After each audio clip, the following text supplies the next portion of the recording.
Sejam bem-vindos a mais um programa do Enquanto Conduzo.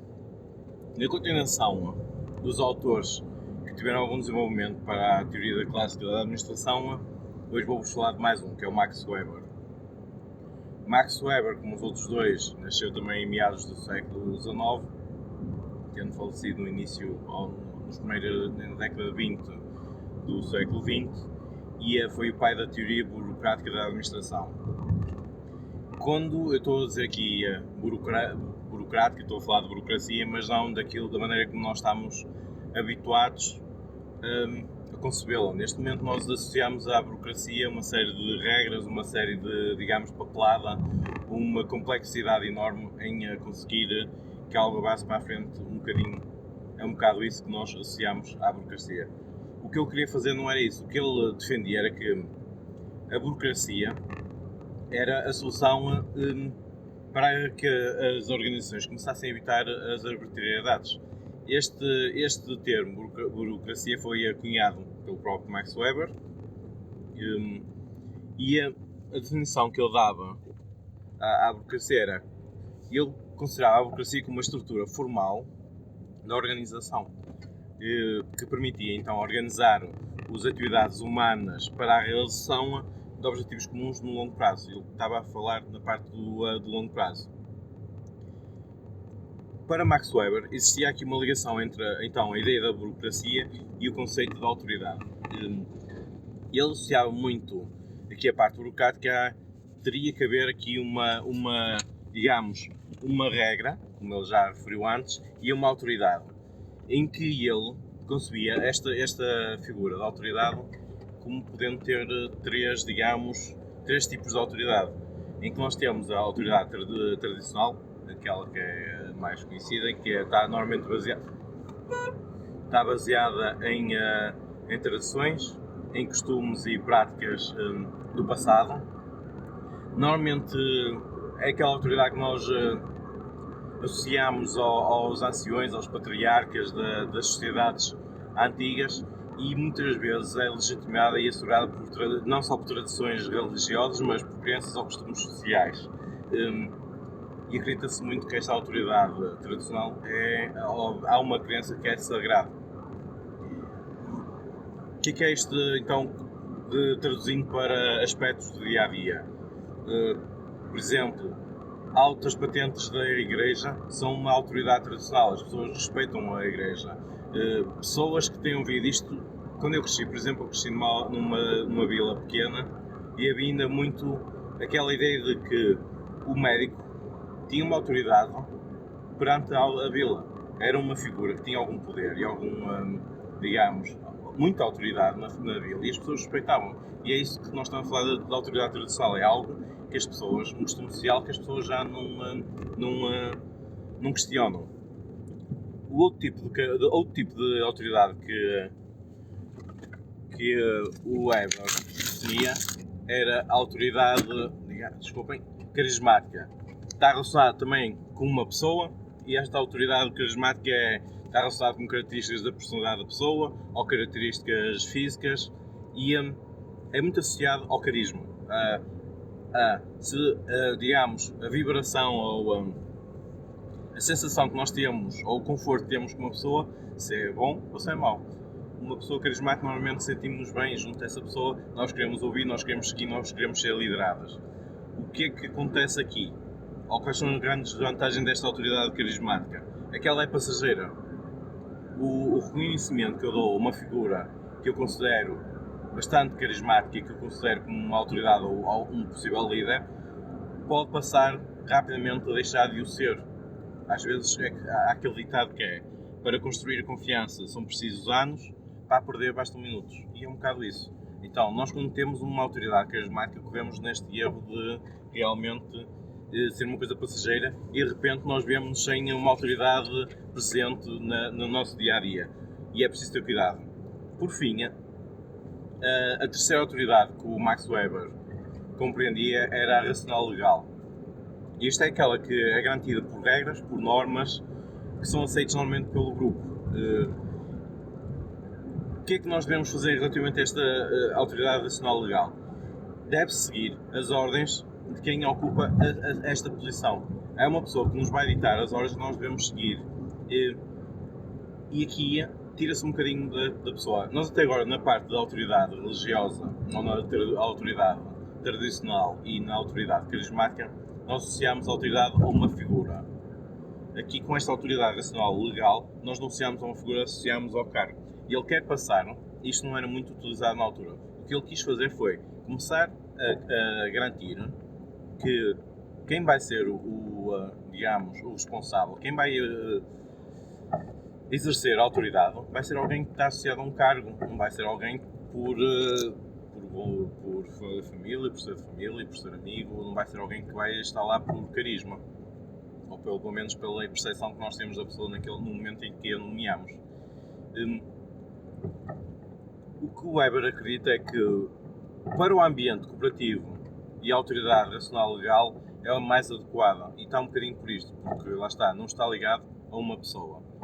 Quais são aqui os princípios gerais que ele assume aqui?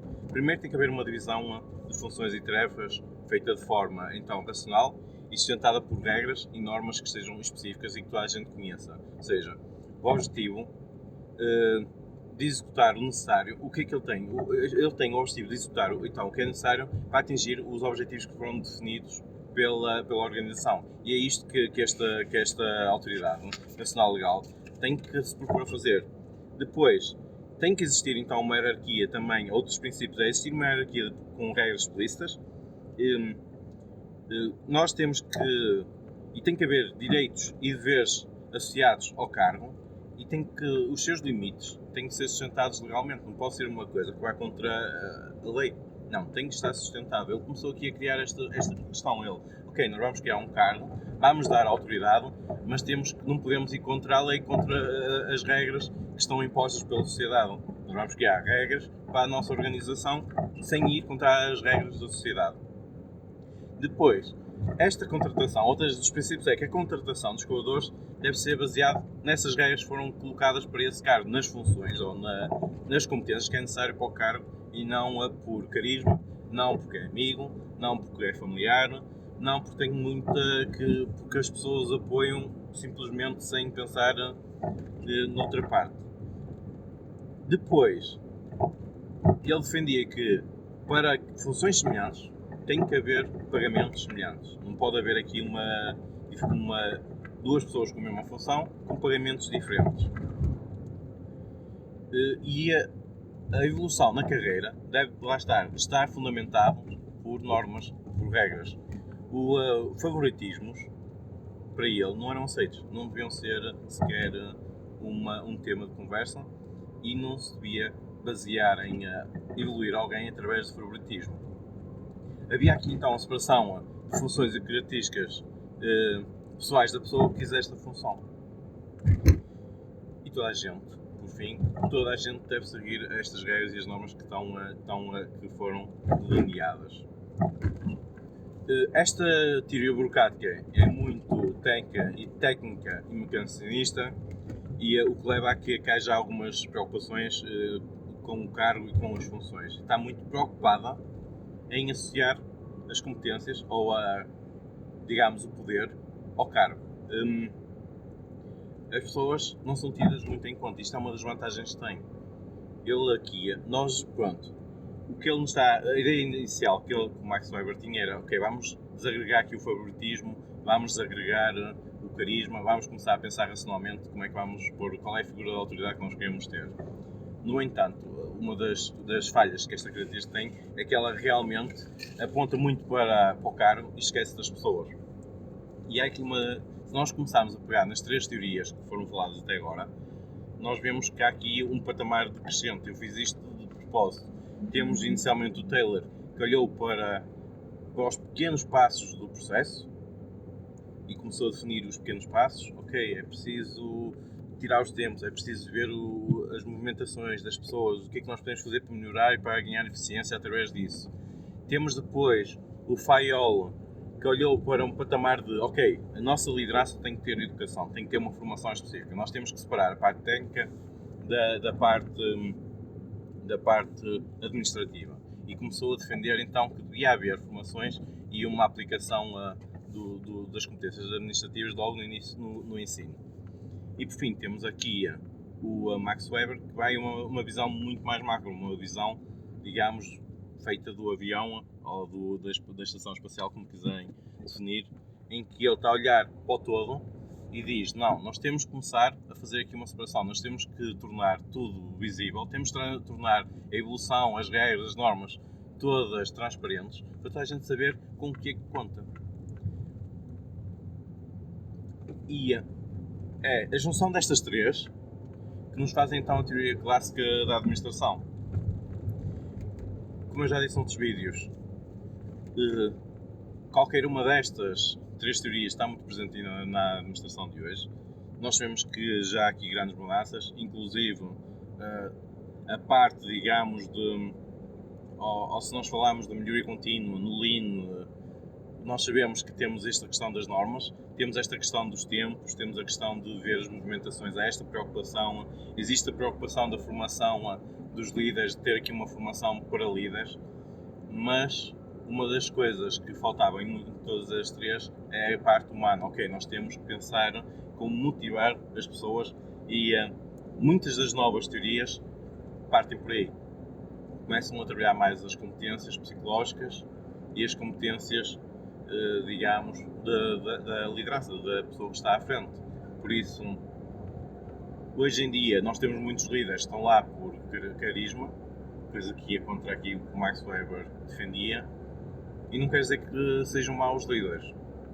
Nós temos é que ajustar se a pessoa realmente, e nós devemos trabalhar para pôr no cargo de liderança e de autoridade pessoas que tenham que estejam lá por mérito, que não sejam por outro caminho, que não sejam mérito. Eu estava a dizer isto, mas o Max Weber também defendia o meritocracia, que era evoluir as pessoas com base no mérito. Só que pronto, esquecia-se um bocadinho, ele olhou muito para o geral e esqueceu-se do particular. Em termos destas três, é um bocado isto. Eu, num futuro próximo, quero ver se preparo um vídeo em que falo das teorias atuais, em que vá comparar ou vá fazer uma relação da teoria clássica da administração com a teoria atual ou com as teorias que estão a ser desenvolvidas agora, também para fazer aqui este, digamos, o state of the art da questão da administração das organizações. Não me prometo para breve, mas ficará para muito próximo desta data. Sem muito mais, agradeço por vocês terem assistido ao vídeo, espero que tenham gostado. Sugestões, comentários, opiniões, deixem na caixa de comentários, partilhem, subscrevam e, se puderem, façam like, que ia ajudar bastante. Espero ver-vos no próximo programa do Enquanto Conduzo. Obrigado.